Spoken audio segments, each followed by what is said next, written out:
রামপালে নৌবাহিনীর বাস মাইক্রোবাস সংঘর্ষে নিহত 12, আহত 4 জন। বাগেরহাটের রামপাল উপজেলার বেলাই ব্রিজ এলাকায় ভয়াবহ সড়ক দুর্ঘটনায় অন্তত 12 জন নিহত ও 4 জন আহত হয়েছেন।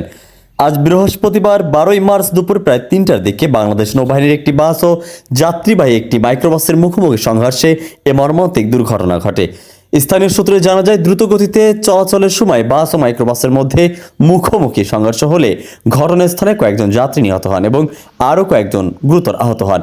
দুর্ঘটনার খবর পেয়ে পুলিশ ও ফায়ার সার্ভিসের সদস্যরা দ্রুত ঘটনাস্থলে পৌঁছে উদ্ধার অভিযান শুরু করেন।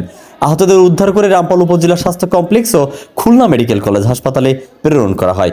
রামপাল উপজেলা স্বাস্থ্য ও পরিবার পরিকল্পনা কর্মকর্তা ডাক্তার সুকান্ত কুমার পাল জানান, নিহতদের মধ্যে 4 জনের মরদেহ রামপাল উপজেলা স্বাস্থ্য কমপ্লেক্সে রাখা হয়েছে। এছাড়া খুলনা মেডিকেল কলেজ হাসপাতালে আরও 8 জনের মৃত্যু নিশ্চিত করেছেন সেখানকার সাংবাদিক এস.এম.